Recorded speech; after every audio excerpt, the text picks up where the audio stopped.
पालपुर के एक गांव में मौजूद हूं, जहां पर एक हवेली इलाका शहर है। उसके अंदर 9 गज की कब्र मशहूर है, जो कि पूरी दुनिया में भी कम से कम दुनिया की जो लंबी तरीन और सबसे बड़ी तरीन कब्रों में से एक है। और इसे कहा जाता है कि ये जो बुजुर्ग थे, पीर सलाम इनका नाम था, जो कि सदियां पहले यहाँ पर आए थे और इनकी कब्र मुबारक आज भी मौजूद है। ऐसी कब्र आपने आज तक इतनी लंबी कब्र नहीं देखी होगी।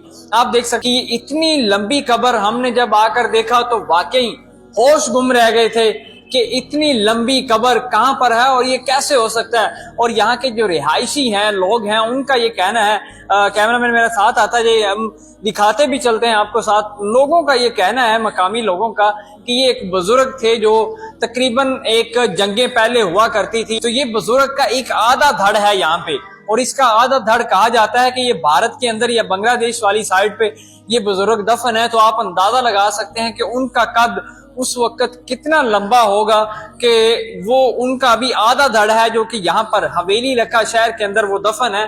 और इतनी लंबी कब्र आप जब देखेंगे तो आपके होश गुम रह जाएंगे कि यार ये इतनी लंबी कब्र कैसे हो सकती है।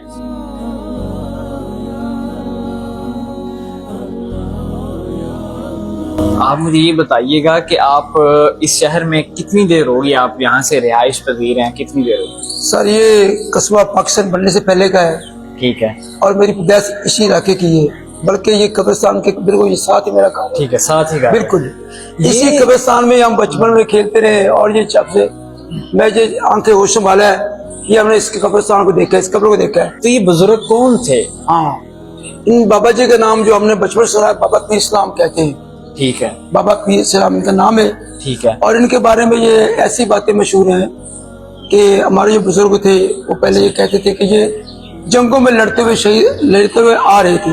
ठीक है। इनका सर मुबारक कटा हुआ था और ये बड़े धड़ के साथ हाथ के साथ तलवार थी और लड़ते हुए आ रहे थे। ये